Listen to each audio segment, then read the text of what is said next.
What's going on, ladies and gentlemen? It's your boy, Coach Q from LSU. Welcome back to episode 3 of the BAP podcast here with Commissioner BRJ. How are you doing today? I'm good. What's going on, guys? Also here joined by Hill, coach of Wisconsin. How you doing, my man Hill? I'm good. How are you, brother? All is doing well. And lastly, who missed us last stream, but is always one of the greatest things to listen to on this show, because goddamn, this man entertaining. We got Coach Peters from Ole Miss. How you doing, man? I'm great, man. Thanks for that little blowjob there. Make me feel happy. All right, man. Let's just, instead of trying to yip or yapper over here, let's just get right into it. So first things first, let's talk about the AP poll that was released in the preseason. So, what do y'all think about it? Let me take a look. Hill, what do you think? I mean, it's pretty fair. In all honesty, Florida at the top. That was kind of given, recognizing the strength of their team. Northwestern, Oklahoma, and Clemson round out the top four. And you have a lot of really good teams rounding out the top 10 in NC State, Texas, USC, Penn State, who I think is going to make a run this year, a big run. So, I mean, you have a lot of really good teams in the top 10 rounding out the AP poll. I just want to ask you guys a question. Is there a team that you guys think is a little too far down? Like they're underrated right now? Yes, I personally believe Michigan's a little too far down. I know all the scandal that happened with Michigan and everything, but let's face it, they're playing in one of the top conferences in football. They have a really deep class. Sure, the team's going to be young, but I think they should definitely be at least ranked top 20 going into the season. I think Virginia's a little too far down. They had an off year last year, and they lost some really key seniors, so that kind of really contributed in them not being a highly ranked team. I just respected Washington's season last year too much to put Virginia in front of them. And is there a team you guys think might be a little too far up? Yes, sir. Yeah. Arkansas. Arkansas is not good. They've never been good. Stop overrating them. Period. No, I mean Arkansas, they're still a top 10 team, but sitting at 6th spot I think might just be a little bit too high, because on one side you can say they have really good depth. If I remember correctly, they're one of the teams with the most amount of players as a whole. They On the do. other side, they don't have like talent on it. They have quantity over quality, which will win you a really good amount of games coming down to just depth. But when this league comes down to star power in the end, and Jovan Honda he's gonna have another amazing season. But Definitely. in the end, I don't think Arkansas, they're gonna suffer just because they're missing one The or two more only stars. thing I'll refute this by saying Arkansas went 12-1 last season with a big bowl win against NC State, a team who's one rank above them right now. And Coach Madison actually reached out in the coaches chat and was like, because he was after the whole team average overall came out, and Arkansas was noticeably low because they have 22 players. He said that their 9 best players, which is the amount of players Washington has, would be a higher average than Washington. So that is a little bit interesting to see. But I think both teams are really great. I think Arkansas is a great team. It should be interesting how they go. They need some guys to step up this year for them, for sure, after the loss of George King. But is there any other team you guys think is too high? Hill, what do you think? Yeah, I'm going to say both because I didn't get to say who I think should be higher. I think Alabama should honestly be a little bit higher.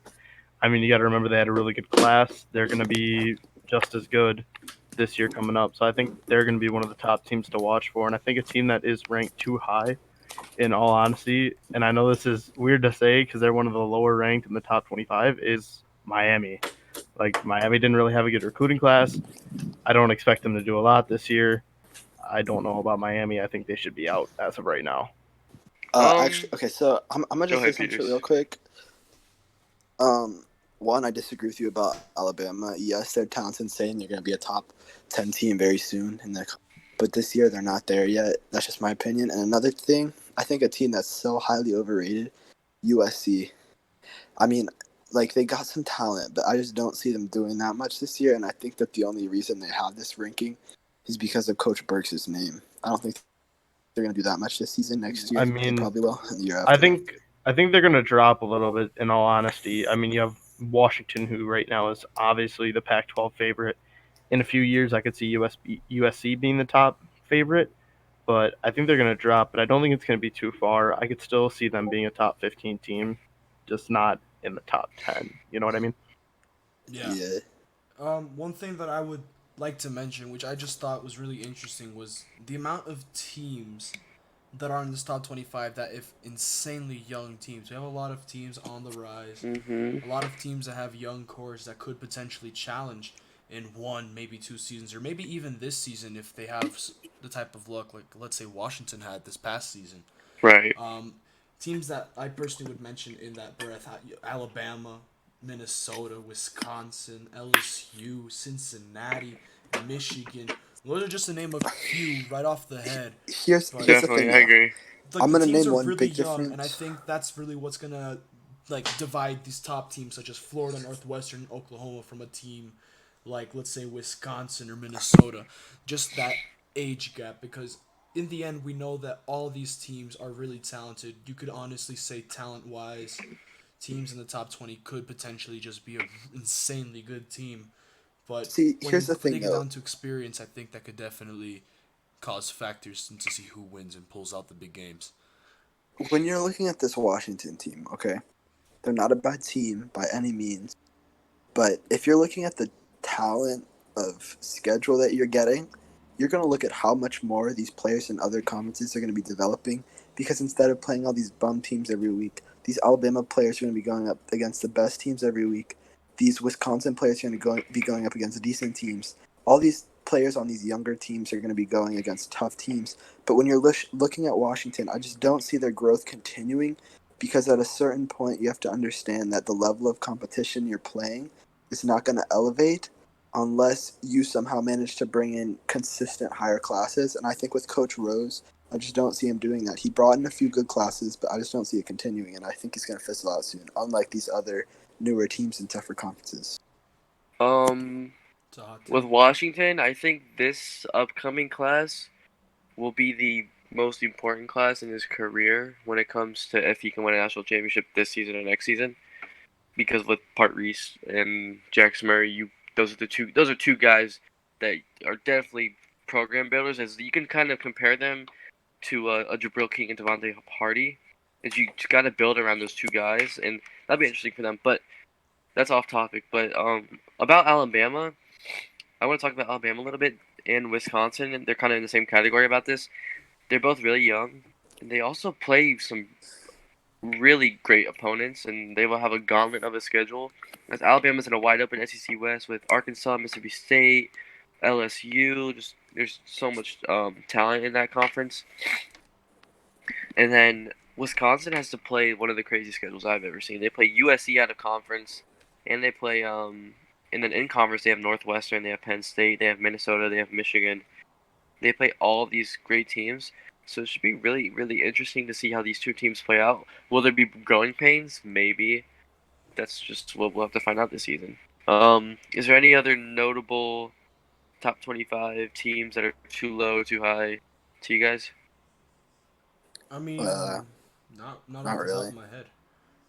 I I do I think would want they to say, add Alright. closed on. down. I do want to add on to the Washington point that Peters made. Y- You don't think that this class will hold up, and I mean that makes a lot of sense. You look at their defense. Their defense is really young. A lot of unproven guys, so to say, because you see a lot of freshmen and you see a sophomore. You only see one guy who is either a senior or a junior, which is Trevon Blackman.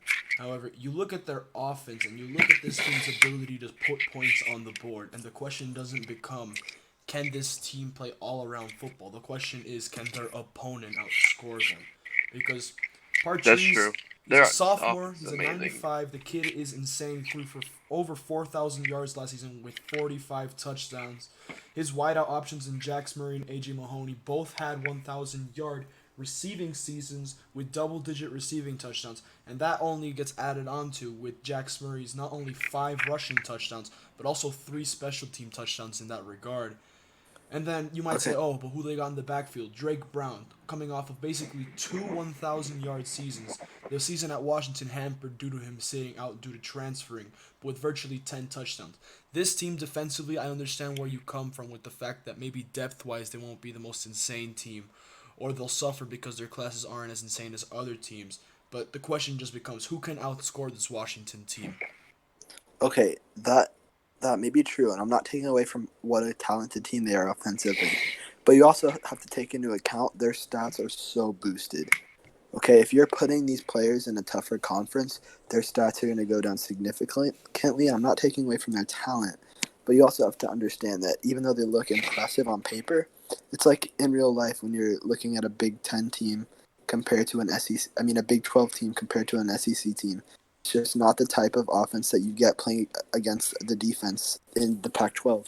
If you're playing the SEC defenses, you're not going to throw for that much yards. You're not going to get that much yards, and it's just that simple. That's an interesting point. But I think we should continue on to the next topic. Yes. Of what is the best conference. So I'm just gonna say some facts out loud to you guys, let you guys talk about it. But in the top 25, the SEC had 7 top 25 teams. The ACC had 5 top 25 teams. The new AAC only had 1 top 25 team in Cincinnati, but that's okay. The Pac-12 had 3 top 25 teams. The Big 12 had only 2 top 25 teams, and the Big 10 had 7 as well. So, which conferences stick out to you guys, and which ones disappoint you guys? SEC all day, baby. I mean, this conference is, it was at the start of BAP. It was the place to be for toughest competition, and then it kind of shifted to the ACC for a season or two, and then it shifted back to the SEC. You have to look at all these talented coaches, not only talented coaches, but also young coaches. Yes, there's all these teams on the top 25 poll, but then you go beyond that. You look at the teams like Kentucky, who's shining. They have great young coaches. You have to look at everything. You have to look at Quintero. He's going to continue to succeed and continue to bring this LSU team up. They're going to be good for years to come. And I don't want to, shout myself out, but that Ole Miss team's going to be scary in a couple of years. So y'all better watch out for the SEC. All right. In my opinion, Quintero, what conference is the best in your opinion? I mean, SEC, like Peter said, they're a really good conference, but the Big Ten, man, the Big Ten. If the champion isn't coming out of the SEC, it's gonna be coming out of the Big Ten. Like, there's no way that does not happen in my eyes. Northwestern, they're ranked number 2. They look absolutely insane. And then going down the list, you got Penn State, who's coming off an amazing season. Minnesota, Wisconsin, young teams such as Michigan and Michigan State. Ohio State's in there to make a little bit of noise. The team, you might listen to these like, oh, these teams haven't been, at least in recent BAP, been such insane talent-wise. However, they've just, this offseason definitely proven it. And I really feel like they might have, like, yes, Peters did mention that the depth of the SEC is really good, even coming out of the top 25. But I feel like the Big Ten is just so incredibly top heavy that it's really hard to ignore. Yeah, and the Big Ten has a lot of history. I mean, Northwestern, we all know, is one of BAP's best teams ever to be in this league. Penn State's creating their own legacy this year. I mean, these past couple years they have been. Coach Hardy's doing a great job over there. Minnesota's creating a new legacy for the Big Ten. Wisconsin's been in a national championship before. If you did not know that, they lost to Clemson with the great Jamal Hughes at running back. That was his Heisman year, I believe. Ohio State is probably the second best team of all time in BAP history. Michigan's had a little bit of history. Michigan State's a new team too. So the Big Ten is interesting. I think they're probably the best conference, top to bottom. SEC coming in right a second. But what conference disappoints you guys right now? Pac-12. Oh, Hill's back in? Okay. Why do you say the Pac-12? Pac-12. I mean, as of right now, look at the Pac-12. Really, it's only USC and Washington. The Pac-12 has had some history. Cal's They ranked. can remake that history. Yeah, Cal too. But they can make history. I just think they need the right coaches in there to make that history. But I think the Big 12 is even worse. I feel With like just Texas and Oklahoma, I think the rest of the teams are just there.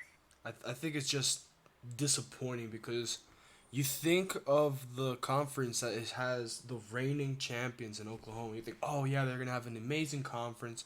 They're gonna have a tough road to the final. It's definitely gonna be something that is gonna be worthwhile television. In reality, Oklahoma and Texas just gotta circle their matchups be like, okay, this is the game we got to focus on.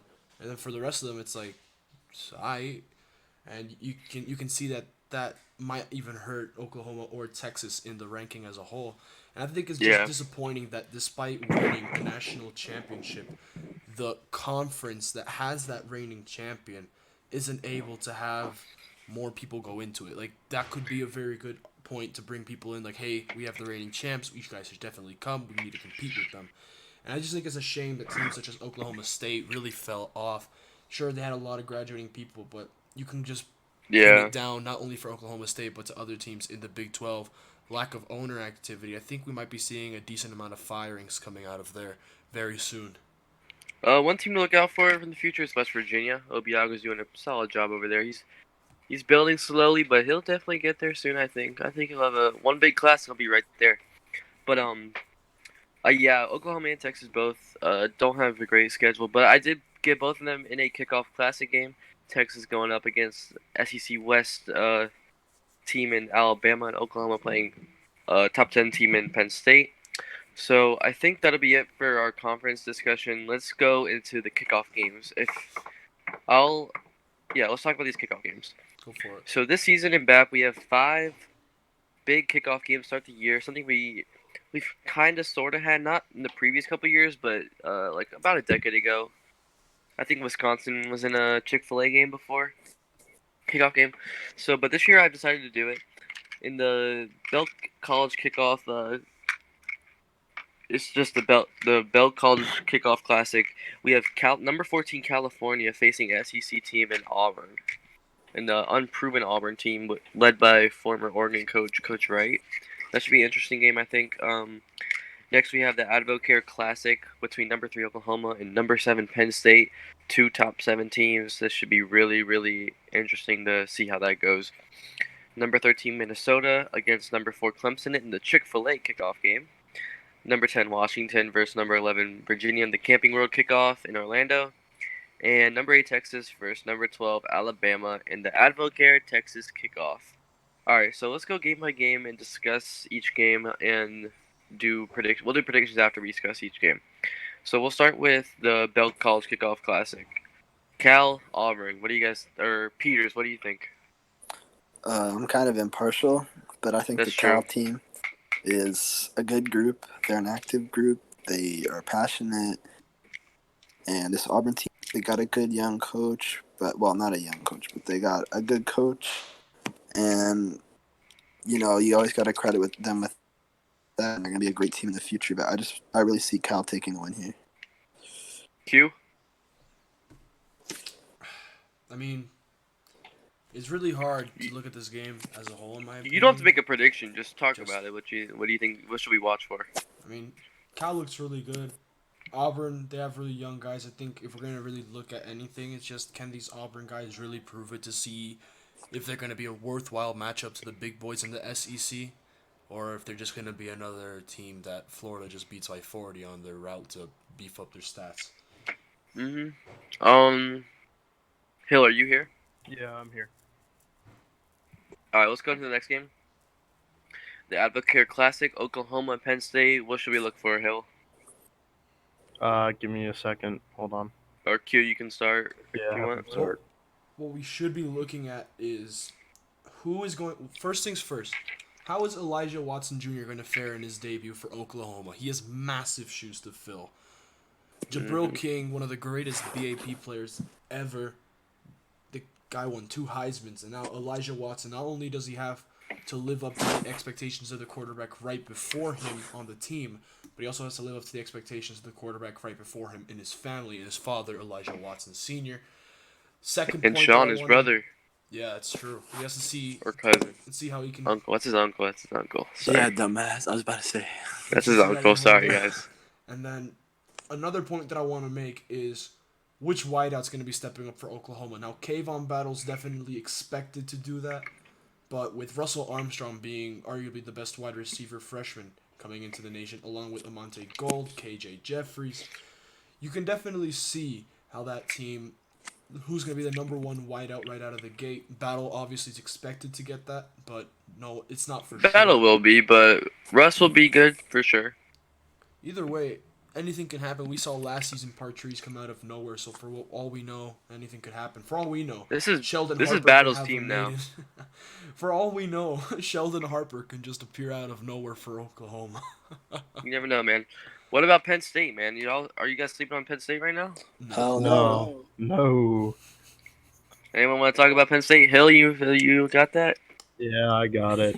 Penn State is a really, really developed team. I'm gonna get down there, but I think for Penn State, this is a game where they need to show themselves to prove themselves. Yes, Alabama is a young team, but they have two of the best prospects in last year's recruiting class on that squad. Wait, hold up. What are you talking about? What? Or, I'm or do you think Penn State? Penn State Yeah, and Alabama? Penn State, and Oklahoma. Or Oklahoma. You're I mean, good. You're yeah, good. You're good. my Just bad. Oklahoma. My bad. You're good, man. Oklahoma. I do No, wanna, yeah, I they do, got I do wanna. They did get two of the top freshmen though. they did. But Oklahoma, it's a young, like I said, it's a young core. They have a really good quarterback, but at the same time, for Penn State, this is a big game. Apollo Hughes needs to show up. Barry Sanders, he's going to show up. They have a really good wide receiving core. Their defense is nice. I think if they're going to start a legacy year and prove they're a playoff team, this needs to be one of the key games going into Yeah, it's conference definitely play. could pump this team up. If Penn State can get this one against Oklahoma, things I Penn do- State could hop into the top two. I do have one thing I want to point out about Penn State. This game is another reason why it's going to be fun is if you look at the Oklahoma offense, we can basically say it's rejuvenated. They have a ton of freshmen and a bunch of sophomores on the offensive side. You got a couple seniors here and there, specifically Kayvon Battle. But you can say the same thing for the Penn State defense. They have a couple seniors here and there, but usually you look at the secondary. You got Jordan Landry, a freshman, King White, also a Yeah, freshman. a lot of young guys. You got Trevon Grizzly and Control Fields, both linebackers, both freshmen. And then if you go further down the line, you just have arguably the most experienced guy on the defense. Is that man, David Lawrence. So I think we're just gonna have to see how interesting this is gonna be. We have a really young defense that is trying to prove themselves in a really tough conference.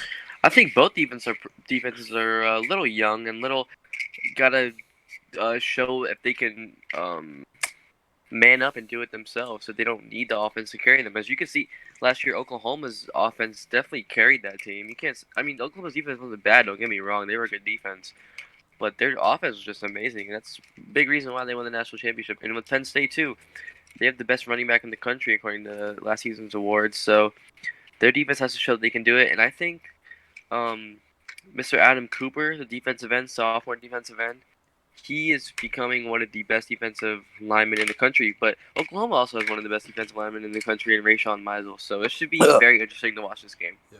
I think if anyone needs to grab this game by the horns to prove themselves, to say, hey, you know what? I'm a big name in this league.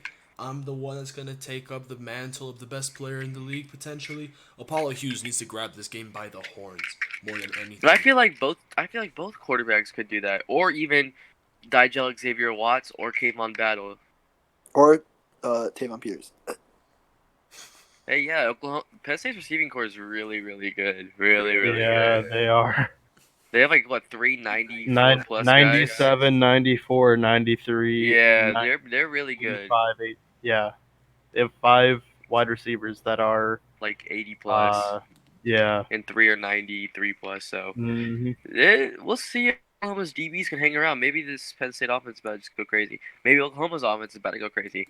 We really don't know, and we'll have to find out eventually. Coming soon. All right, next game. Chick-fil-A kickoff game. Number 13 Minnesota. Number 4 Clemson. Talk about Clemson. Anyone? I gotta go to their roster. Hold on. Same, man. Cute. Anybody want to talk about? All right, I'll just talk a little bit. Clemson's coming back. They lost maybe 1 or 2 seniors, I think. 2 role players that really didn't do much for them last year. And they have their whole team back, plus big running back transfer, big wide receiver transfer, and Josh Norman Jr. and DeMar Thompson. They have a big 4-star defensive tackle they signed, and Terrell Barber, who hopefully can man up that D-line, because they were pretty suspect on the D-line last year. And they have, they have Najee Fields, they have Dakota Alice, they have Kyrie Grizzly. 3 big players that I think can be superstars in this league and can maybe lead this Clemson team all the way, as the ACC is a little not sus, but they're not as good as they were. It's definitely sus right now. It's okay. They have They have some good teams, but Clemson this is a big game for them. They have to prove it after a big Peach Bowl win last year against UCLA. They need to prove it and beat this young Minnesota team. Hill, would you like to talk about Minnesota? Now you gotta make me go all the way No, down. I got Hey. Minnesota. Don't worry about it. All right, Q, you can talk about Minnesota. I got it. I already got it. Don't worry. Go. Minnesota, they have a really interesting blend of young talent, but at the same time, you look at their veterans, and their veterans are pretty damn good. I mean, the only I like one their that truly veterans. I comes to think- mind, and it's also like the only one that you could say is that's not a freshman. It's Quay Jones, but that's a massive transfer, Is mainly what? just for leadership purposes. Who? Quay Jones, the cornerback. Oh, right, The right. corner, because specifically, you look, it's like, oh, Quay Jones, his stats aren't the ones that absolutely jump out at you, but the Yeah, fact that he's he's gotta a be senior the in a father. secondary full of insanely young players, Quay Jones, he could potentially sneak a couple words in here or there to Israel King, who I know is sitting on a 4-game suspension, but that could be massive for them when they come back. Connor Burns, he's right. he's Wait, coming why did in he get right away. suspended? Because he flipped his commitment after deadline. What a boss. But I like that what you said, Quintero, about that.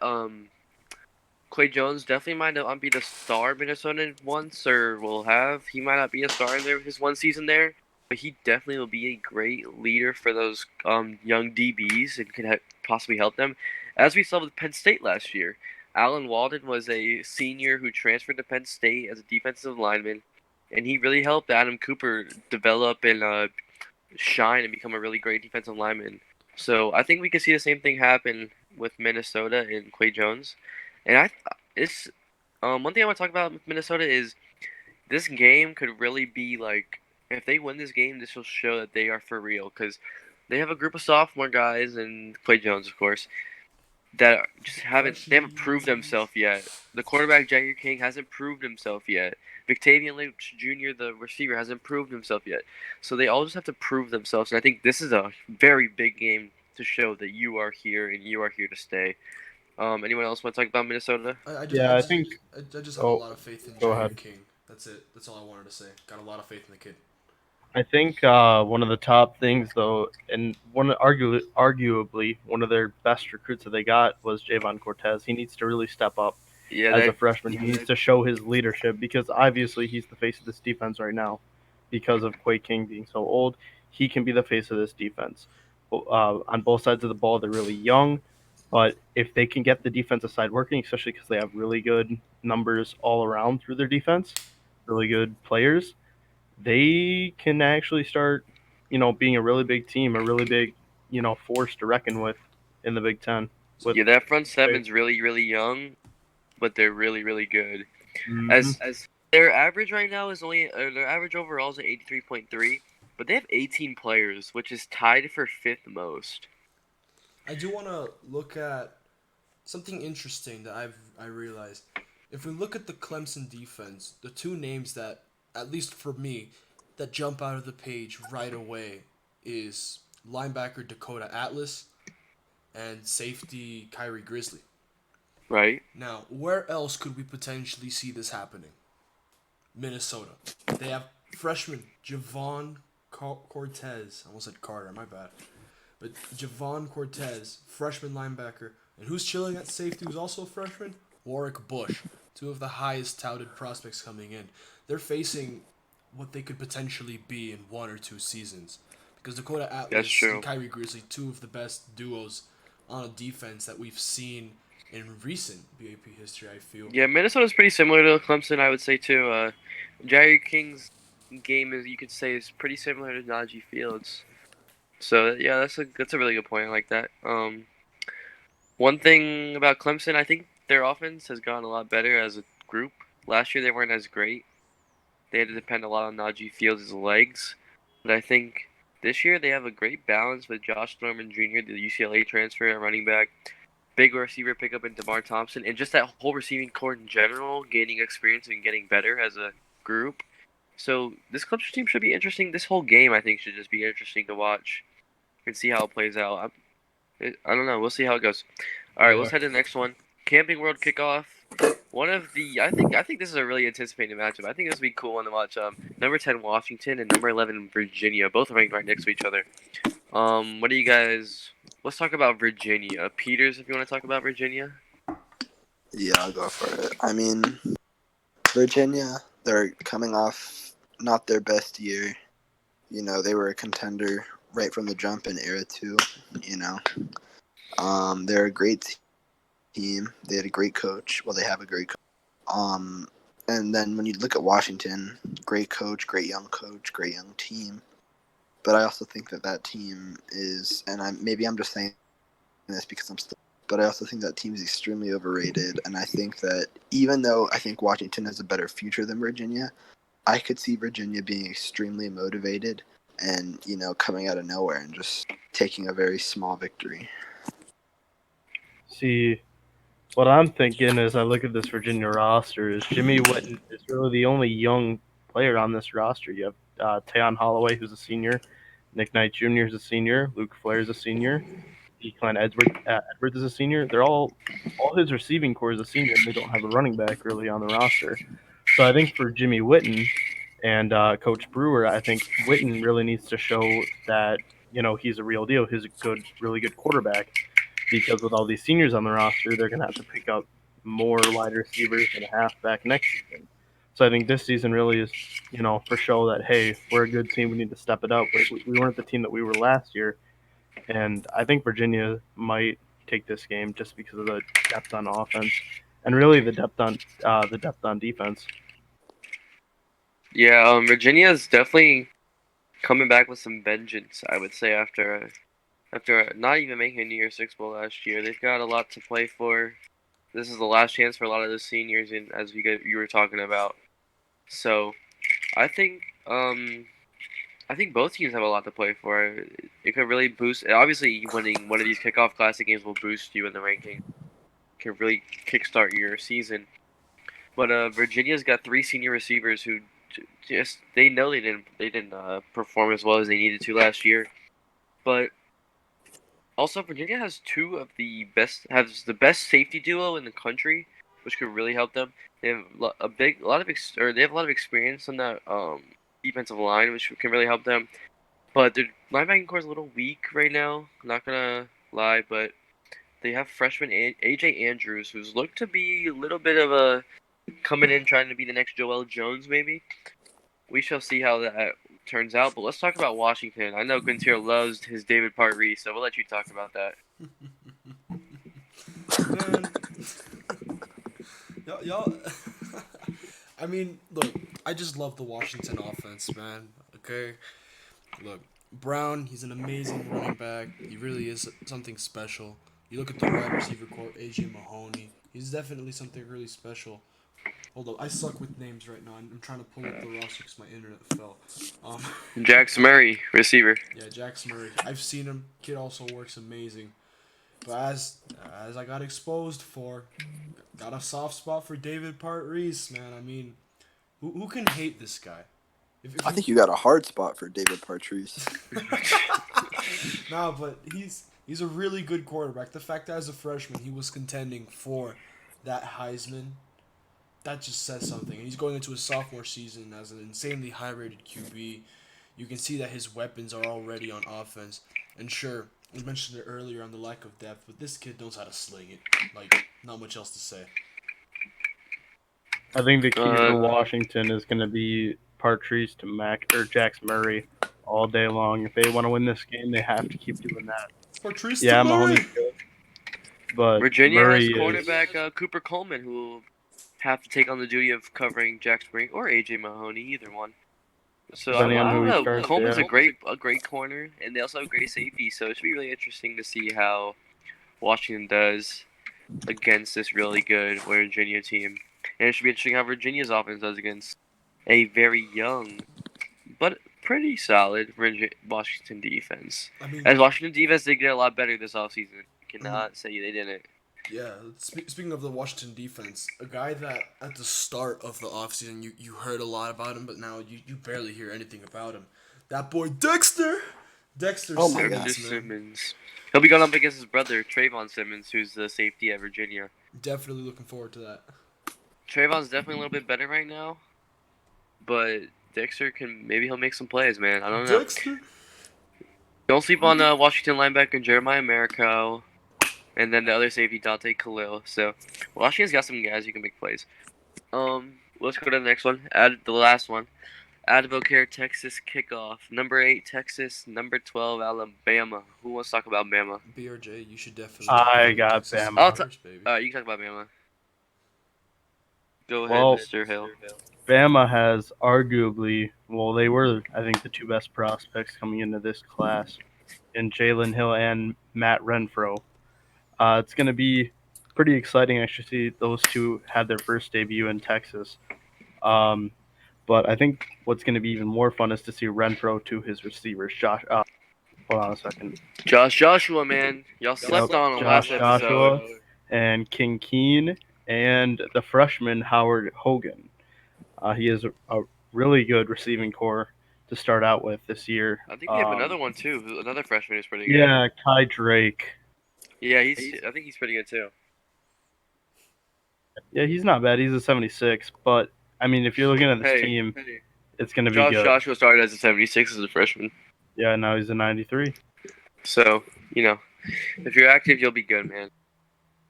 And they're going to have, I believe, Maddox Carter back because he was at LSU. Yeah, but he's inactive, but they're playing. So Alabama's plan is to redshirt Jalen Hill this year. Are they going to play him? Yeah, they are. They're gonna play him. They can play him 4 games. So yeah, they'll play him first week. They'll probably play him against like Arkansas maybe, and probably like LSU, and then play him in the bowl game, or they'll play him in the playoff games if they make the playoff. Yeah. So that should be interesting to see with how they manage Jalen Hill, Maddox Carter, and they also have Gary Watson, who has been their running back the last 2 seasons. One thing about Joshua. If you're a lowly rated guy, like Joshua signed to Bama, and when they peaked like 2 seasons ago, and then he kind of fell off the radar a little bit, and then those Alabama receivers got a little inactive. Nick Knight Jr. transferred, and then Joshua came into the spotlight and really shined. So it should be interesting to see how this Alabama offense works as they're a contender for the first time in a couple seasons. Who wants to talk about Texas? Because I think BRJ, you should talk about Texas. All right, let's see what did someone leave? No. Oh, okay. I thought I heard something. Yeah, I thought I did too. Texas. What can I say about Texas? We have, I would say, arguably the best run game in the country, with 2 of the top 5 running backs in the on the rosters and in the league in general. So, what do you guys agree with me that we have the best running attack in the league right now? Yeah, you do. You got Nas Panda, Trey Estelle, Lance Sosa, the freshman, a really high 4-star. Those and three then we are also going to have be. Jackson Hobo who can run the ball as well. Our receiving core got a little bit better today as Damian Johnson, my starting receiver at Mississippi State, came back over, and he's actually getting a little bit. He wants to come back to BAP, so I've got three active receivers. It looks like with Aaron Fango, Damian Johnson, Fango and is Panda, Ryan by the way. Verity. No, he's I'm not. just But let's keep going. Damon Hawk's tight end. He's solid. On defense, we're a little bit weaker in the front 7, but I like Tyrese Hill to lock it up in the middle. He's been a really solid linebacker the last couple of years for me. And then my DB core, I think, is the best in the country. GGC, Tyreek Hampton, the transfer from Virginia, Quavo Huncho, Tyrell Hill, and, of course, the one and only Jim Crow, the 5-star cornerback. Not the one who made those laws. He's the one playing football. Not related. So, not related whatsoever. So, I don't know. You guys might think my Texas team isn't that great. I think we're a pretty good team. I think we can definitely contend for the Big 12. Maybe make my first ever playoff this year. Who knows? It's been 20 seasons and I've never made a playoff. Maybe this is the year I do it. What do you guys think about my Texas team? So I think that I really it comes down to the defense. You have a lot of really high-rated defensive players, but with the loss of Mr. Burks, they got to prove themselves. Mm-hmm. Tyrese Hill, UGC, Jim Crow, Tyree Campton, they all got to prove themselves and prove that this Texas defense is the same as it was at Mississippi State. Agreed. I personally feel what this Texas team has. If you look, stopping the run at least at first, other than Tyrese Hill, you're like, okay, well maybe they might get run all over. Who knows? But then you look at their corner situation. You look at the defensive back situation. You're like, yo, this team in man coverage is going to be incredibly hard to get the ball in the air past. But the second you put him in zone, get one quick receiver past the corner. If he somehow burns him, I don't know how well Tyrell Hill can hold up on him. Tyrell Hill just came back a little bit active. I think you're thinking a little too much about the DBs, and we need to worry a little bit more about my D line a little bit. I think my DBs are perfectly fine. No, I think what I'm saying is I think your corners are absolutely perfect. You guys will be able to stop everything on man coverage. Quavo Huncho, a strong safety. I'm confident. I'm just like I said, that's just a small worry that I have because you hear defensive backs like, oh yeah, Griffin Graham-Cracker and Tyree Campton, but I think the second you guys shift into a zone, it's gonna be a bit more complicated. But as a whole, like you said, I've seen it. Quavo Huncho, he's had some really solid seasons on him. He's a really solid player. I think he can take a step up this year with Lonnie Burks officially graduating, and then Tyrell Hill. I keep picking up his name, but Tyrell Hill, he's a senior. I know that might not be saying much. Just like, oh yeah, he's a senior and stuff, but the fact that he's just now starting to get active, it might actually boost him up, have like a renaissance in his senior year. But based off of past seasons, I wouldn't really bet insanely highly off of that. Hey, I mean, he learned from the great Lonnie Burks last year, man. We'll see. I mean, as you see, GGC is probably the best corner in the country this year. Terry Campton's top 10 probably. He's not maybe not top 10, but he's up there definitely. He's a solid corner. Jim Crow is probably one of the best freshman corners this year. So, I think you could say I'm a little bit of a defensive coach. I would say I'm a defensive coach. I've definitely developed and had a lot of defensive players drafted in my time here in BAP more than offensive players. So I think playing Alabama week 1 should be interesting for both teams.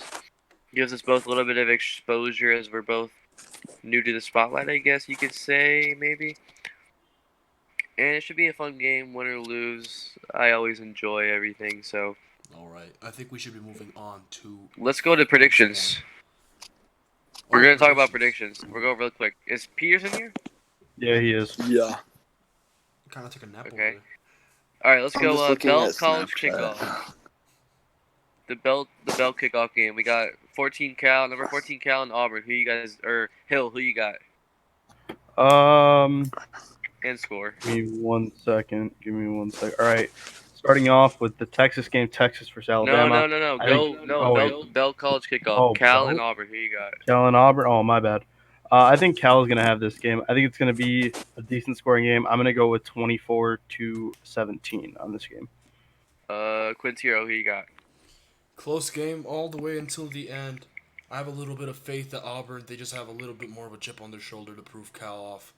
Calling the upset right now, potentially. Auburn, they looking solid. So, hopefully, they can provide the first big upset of the season. Okay. All right. And then Peters, who you got? I got Cal on this one. You already know Hollywood Peters is going to run all over them. Score. Cal's going to take the dub.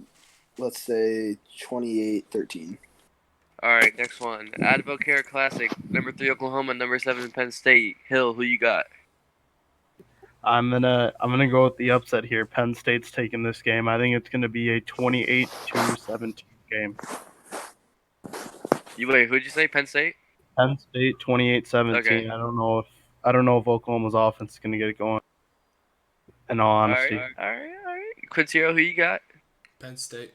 Got Penn State winning by at least 2 touchdowns in this game. And then Peters? All right, so I'm actually going to go with a little hot take here, and I could see this is going down as one of the best games in BAP history. So I'm going to say final score 56-52, Penn State. However, So you I both think are going with the lower ranked team, okay? I think Elijah Watson Jr. though, even though he's taking a loss with like 5 touchdown passes, he's gonna You think he's start gonna that show that he's legacy. legit? Yeah, All right. but that Penn State team is just their air raid is unstoppable. All right, let's go to the next one, the Chick-fil-A kickoff game. Number 13 Minnesota, number 4 Clemson and Hill. Who you got? Even though I really hate to say this, I got Minnesota upsetting Clemson. Whoa. Score? I think it's gonna be really close. I think it's gonna be 28-24 in favor of But you Minnesota. picked Cal to win, right? Yeah. Okay. And then Quintero, who you got? Minnesota or Clemson? I gotta go with Clemson. They're coming off a really good season. I feel like Najee Fields, he's really hit another level of activity. I think this might be his season, his curtain call with a boosted offense to come on in and really participate and go off in his junior season for Clemson. This defense just seems to keep getting better and better. I really just think they're gonna take the cake against this team, man. I feel like Clemson's just gonna take this one. All right, so And then Peters? despite my feelings towards Najee Fields, for the reasoning that 12-year-olds need to stop acting like such hot shit, I do think that he's active and that his play is really good. So I'm gonna say Clemson takes it by at least 2 touchdowns. Okay. All right. And then let's go to the last one. Or actually, not the last one. Camping World Kickoff. Number 10 Washington, number 11 Virginia. With Hill, who you got? I gotta go with Virginia on this one. I know I'm picking a lot of upsets, but Virginia's team is it's balanced. I think more than Washington. They have a lot more active. Well, not I wouldn't say active, but a lot more key players. And I think this one's gonna be a 35-20. I'll go 28 victory. It'll be a close one. All right. Man. Q, who you got? I think this one's kind of obvious, isn't it? I got I don't know, Washington man. taking over. I got them beating Virginia 42-28 in my opinion. Just David Partreeze, man. I know I get clowned for it, but I'm honestly I think the largest believer in this kid. I really think he's taking Washington somewhere special as long as he keeps getting the pieces put around him. That pass from him to Jax Murray, that's just going to be one of the greatest things to see this coming season. All right, and then Peters, who I'm you got? actually gonna say that it's not gonna be such a high scoring game as people think. I think that Virginia's gonna win 35-21, and I think that Partreeze is gonna start the beginning of his sophomore slump. And I think that Virginia's just gonna show complete dominance, and Washington's gonna get exposed. All right, that's interesting. That's definitely something I didn't expect you to say. I mean, I know you're not a big fan of Washington, but still They very made me quit my hot, job, very so- hot take, very hot take. All right, and then last game, Texas and Alabama in the Advocare Texas kickoff. Hill, who you got? You know who I'm going with. I'm going with the Longhorns. I think that GGC going into is it junior or senior year? For who? Nas? No, GGC. Senior year. Senior year. I think going into his senior year, it's going to be a good one to start out with. And I'm making a prediction: 2 picks for GGC. I think he's going to get 2 of them.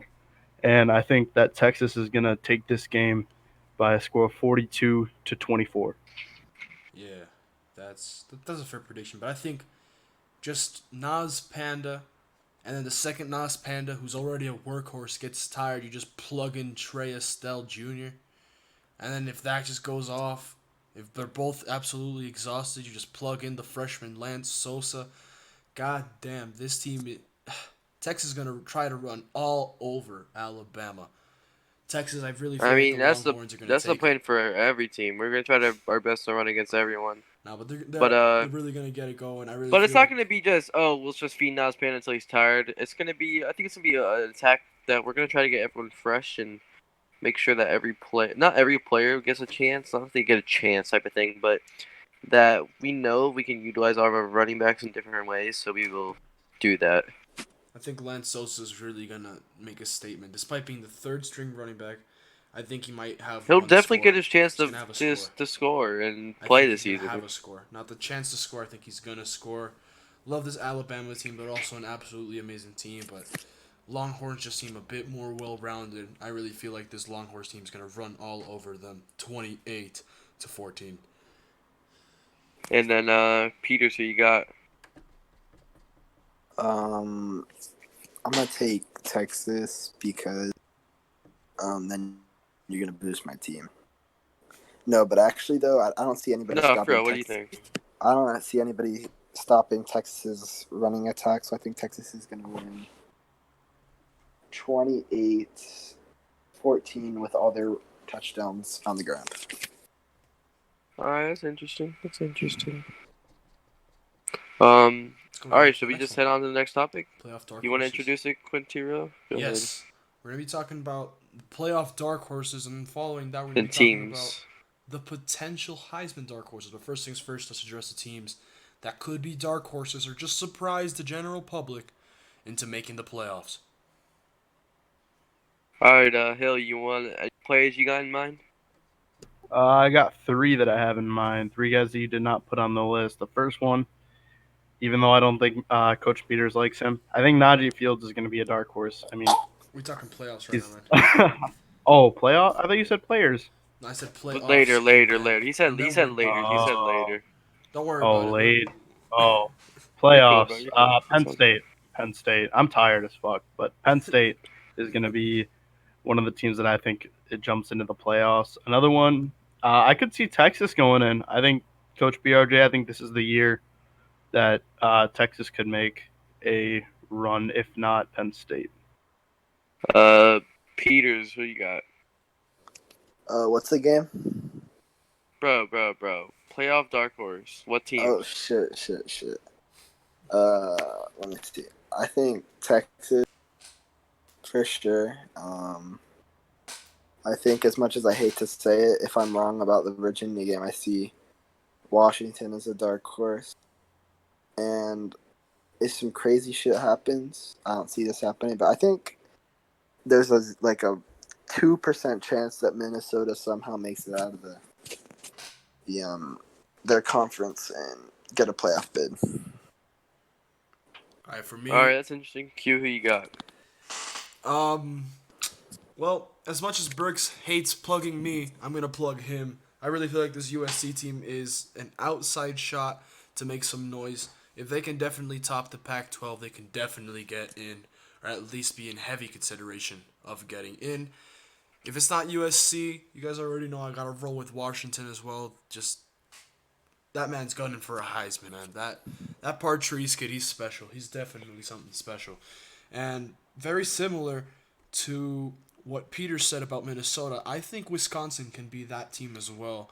They've had an insane offseason. I really feel like Larry Hamburger can step up out of absolutely nowhere and prove that as a freshman back, he can definitely cause some noise. And I think Wisconsin, they're definitely in for a major shout in a crowded Big Ten. That's a big interesting take in Wisconsin. And Wisconsin has one of the greatest schedules. So I mean, obviously, if Wisconsin does win some games out of that schedule, and well, if they manage to only lose one of those games, they definitely have a big case if they have some nice quality wins, because they definitely will if they can win those games. I think any of those mid-tier, not mid-tier, but like 8 to 17 or 20 range of Big Ten teams have a shot to make it because of all the opponents they have to play, and if they prove themselves, then I think they obviously deserve it.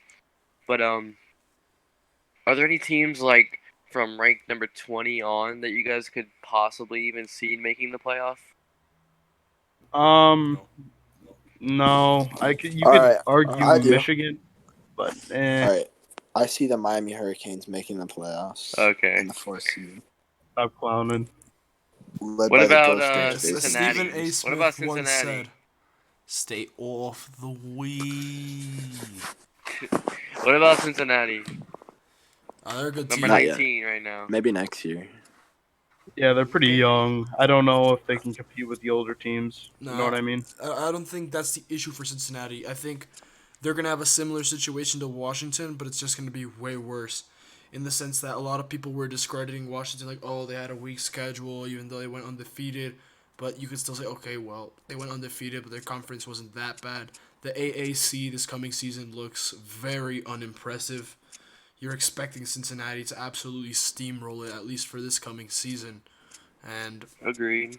if they have if they have more than two, if they have two or more in conference losses, I'm gonna chalk this up as a disappointment for Cincy, because they're destined to dominate the AAC, and if they don't, that's just gonna be an absolute disappointment. So yes, you can say they're gonna be a dark horse, but I think just because of their conference play, they're definitely not gonna get into a championship. I think they just for them to make it, they're just gonna need some help.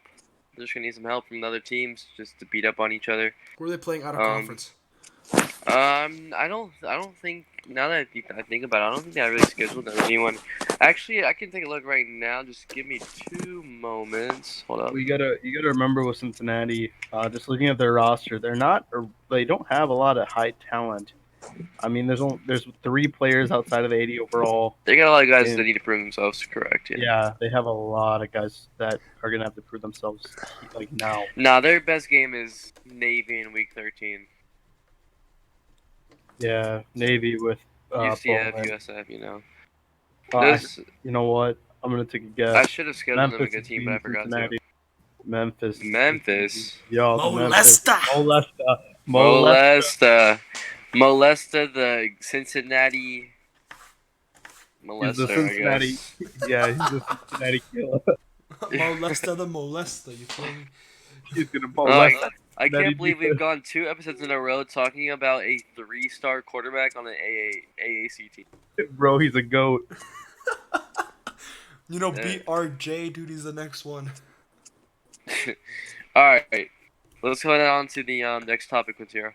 Yeah, Heisman dark horses. Hill, you mentioned earlier your dark horses. Now you can actually say them. I'm tired, so sorry about that, guys. But number 1, I think, is gonna be Najee Fields. That Clemson team they have the pieces there that if he needs to, he will go off. The second one, I think this is gonna be a surprise to some people, but I think GGC out of Texas he's gonna be something this year. I think he's gonna be one of the top, defensive players all around, and yeah, I think that he's gonna take the cake. And I think the last one is gonna be Apollo Hughes. Same thing for Penn State. He has the pieces. He can do what he needs to. Alright, I like those. Those are 3, a couple of under the radar guys. I like that. Okay. Peters, you have any guys you think could be a dark horse to make it? I mean, dark horses, I don't really see anybody winning it outside of the Heisman watch list, because Okay. you really just assembled the best players. However, I don't know, man. I could see in a depleted ACC, I could see Witten fucking around and getting in that conversation with some good stats.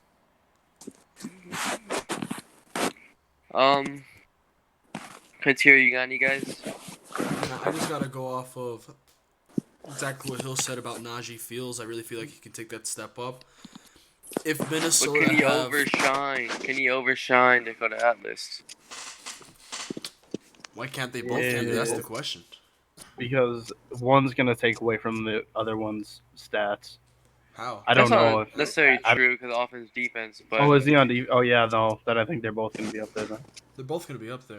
Now, Why am I now thinking he's the on point offense? that I want to make is Jair King gonna take that step up? Because if Minnesota have the crazy season with all these freshmen that some of the players on the team are pushing them to have, Jair King needs to be an absolutely massive part of that. And if he is able to live up to that hype that all of his teammates are putting on the Minnesota team as a whole, you should definitely expect to see his name up there. He better not. what freshman, as we saw with like David Part-Reese last year, could you guys see being a Heisman finalist or watch list player for most of the season? Is it bias time?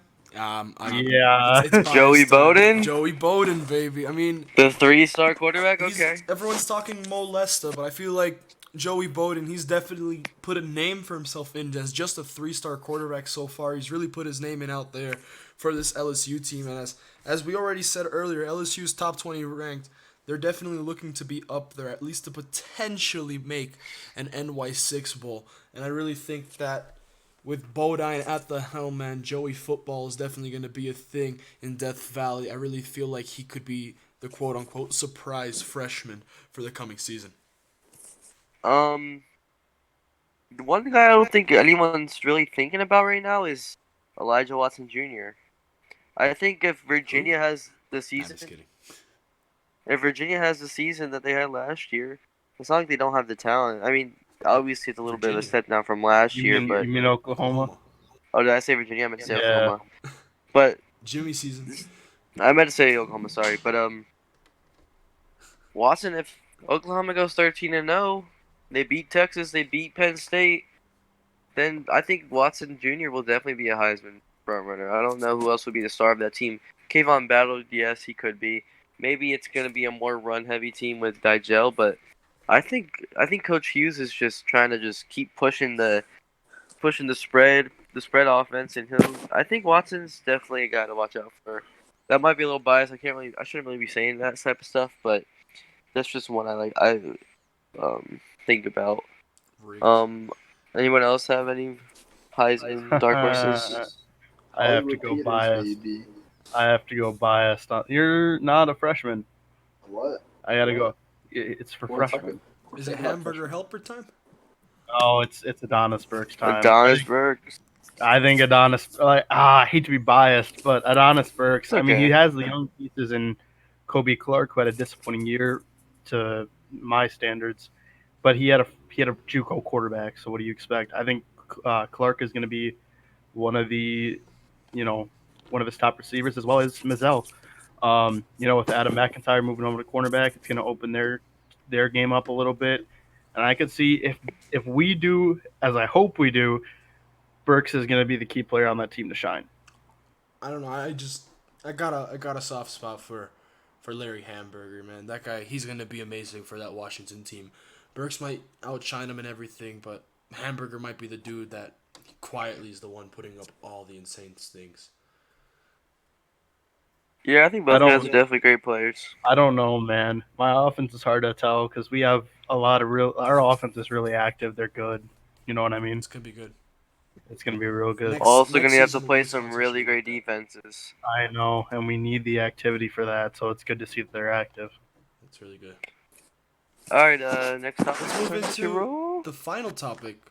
So, Is it really? season is yet to start. All right, We Peters. all know that the season's about to start and everything. So, with this preseason, what is your college football playoff prediction, ladies and gentlemen? And who do you think We'll start is with taking the chip? Hill. You starting with me? Or actually, I'll go I first. can do. I'll go first. All right. Oh no. Number one, I got the Texas Longhorns, 13-0. No. Number Here we two, go. I've got Memphis going 13-0. Mo Lester in the Heisman race. Number three, let's see. I've got Miami making that number three, going undefeated with Randall Handel Jr. at quarterback. Yes, sir. Throwing the ball to Jamari Teethers. Amazing. And then at number four, I have Northwestern going 13-0. Actually, no, I don't have Northwestern. I have Michigan State. Wawa Juan Callaway beating Sasa in the Big Ten Championship to make Michigan State go to the playoffs. So that's my top four. Number five being Boise State being 13-0 in the Pac-12, but they just don't make it because Michigan State's better. Oh my god. Okay, now Number six being Mississippi State because still wait. Mississippi State. And then all right guys, that's my predictions. I think they're pretty good. We'll start with Hill. Let's go with Hill now. All right. Let's go with the Two real more. predictions. Let's go. Come on. Yeah, real prediction time. Hey, come on, man. Number Mine are pretty one. good, I think. Number one, I gotta go Florida. I mean, with the addition of Faraz, I think they're gonna be another. It's gonna be another one of those years where Florida's at the top. Number two, this is gonna be hard to say, but I think Oklahoma's gonna be number two. In all honesty, I think they're gonna be up there, even if they lose week one. I still think they're going to be up there with Coach Hughes. He's had dominance throughout the league for the past 4 years, so I think that they're going to be back. Number 3, I'm going to go Penn State. I think that Penn State's going to have a really good year, and they're going to go off in the in the Big Ten. Number 4, I don't know between Clemson and NC State. I don't know, in all honesty. I don't think Arkansas. Maybe Texas is in there. You Yeah, I want don't a know about Pac-12 number team? 4. No, no Pac-12 team. No Cincinnati? No Cincinnati. It's either number 4. I don't know. It's between NC State, Texas, and Clemson. I don't know who's going to be the 4th team. We'll pick one. We'll go NC State because I got a player on NC State. I got a player on Texas. So, Dang it. so you got Florida, Oklahoma, Penn State, and NC State? Yeah. All right. Okay, so And Quintero, Alright, you I'll can go. go. okay, I'm just gonna say them really quickly, no Okay. analysis, and then I'll predict my winners from there. Okay, so Florida number 1, Clemson number 2, Texas number 3, Northwestern number 4. Wait, who's number 3? Texas. Texas. Wait, who's number 2 then? He had Clemson. Clemson. Oh, Florida, Clemson, Texas, and Northwestern? Yes. Like I Okay. said, this year it's gonna be really It's a toss-up this it's gonna year. be really fun. I think Yeah, we can't predict it from here because right now we're just looking at past seasons and how it looks on paper. I think once we're in week 5 or so, we'll actually have a better idea on how this race should be. Yeah, most definitely. I just wanted to give you guys. I just want to see what you guys think of the beginning of the season, just I so don't we know. can compare it to what happened at the end, because you never know. I think was Najee right, who Fields was is wrong? really gonna take a huge step up. That Clemson defense is going to be just as good as always, maybe even better. So that's why I think they're number 2. Florida. They're really hard to stop. Northwestern, I think that because of they're going to get one loss in there, and that's going to lower them just a little bit. But I think they'll come in on the 4th one because they're going to end up winning the Big Ten. And then on the 3rd seed, Texas is running over absolutely everyone, so that's going to be fun. And from there, Florida against Northwestern. Northwestern, they beat Florida. I don't think it's happening again. Florida, they're going to come back with revenge, and they're going to take that win to go into the college football playoffs final. And then we have Texas going up against Clemson. That's just going to be who's on their day. It's going to be Nazpaz versus Dakota Atlas. If Atlas gets the better hand over Nas Panda, I don't think there's a way that Clemson doesn't win that game. But I really feel like the Texas running game with so much firepower in Estelle and Nas Panda and in freshman Lance Sosa, the way that they're just going to be running over teams this season is going to be really hard to stop. Texas, I see them in the final. Texas against Florida, I just can't see Texas, despite having such an amazing season running the ball, dethroning Florida. Florida are on a revenge tour, in my opinion. They got embarrassed by Northwestern last season, not in the sense of how the game ended score-wise, but the fact that they lost their 43-0 title, not even in the college football final. So I think they're going to be on a revenge tour. I really think this is Florida's season to lose, and I really think that they're taking this season. They've got a lot of guys who need to prove themselves this year. They can't rely on Sire Bridges and Felipe Go or Carson Kelly. They can't rely on the senior guys. They're all gone. It's Samuel Cooper's time to shine. It's Ulysses Ferraz Jr.'s time to shine. It's Zaire Lynch's time to shine. Dak Mayfield's time to shine. Dante Savage's time to shine. I keep going on and on. But yeah, I think that's a good pick. I think that's a pretty interesting one. Let's go back to Hill real quick. Hill, who you got? Florida or NC State? Florida, NC State. I got to go Florida on that one. And then Oklahoma, Penn State. I'm gonna go upset Penn A State. rematch. Okay. And then Florida, Penn State National Championship. Who you got? Florida's gonna edge out Penn State in that game.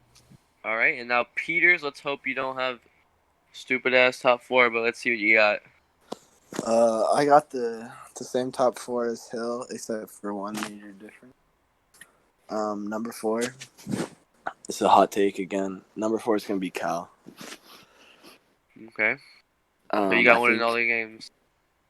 All right. So 1 Florida, 2 Oklahoma, 3 Penn State, and 4 California. California gets raped by Florida. Penn State. Actually, no. I'm gonna give Penn State the win. And And Florida, then Penn State. Who you got? Florida, Penn State. It's gonna be a really good game. I'm gonna say Penn State. They're a young Penn team State, with a okay. lot of passion, and I think that they could, be the next. I think a Big Ten could rule the Gators. All right, that's pretty interesting. I think. I think that'll do all for tonight, Quintero. If you want to conclude us. Yeah, ladies and gentlemen, thank you so much for tuning into the third episode. I've seen a lot of you guys commenting on Instagram and on the comment section. You guys always asking, when's the next podcast? When's the next podcast? Might bring in a couple more guests maybe for the next couple episodes. Who even knows? We'll see how that ends up turning out. This coming college football season looks absolutely amazing, ladies and gentlemen. I think we can all agree on that. You can see in how hard it was for us to even decide who makes the playoffs. But on that note, if you guys want to leave your own opinions, leave it down in the comment section. Don't forget to follow NCAAF, be a player on Instagram. Subscribe to the channel if you're interested in similar content or just waiting for the following podcast. And as always, it's been your boy Q. Here joined by Commissioner BRJ, Hill, and the one and only Mr. Peters. We wish you guys a good night. All right, see y'all. Have fun.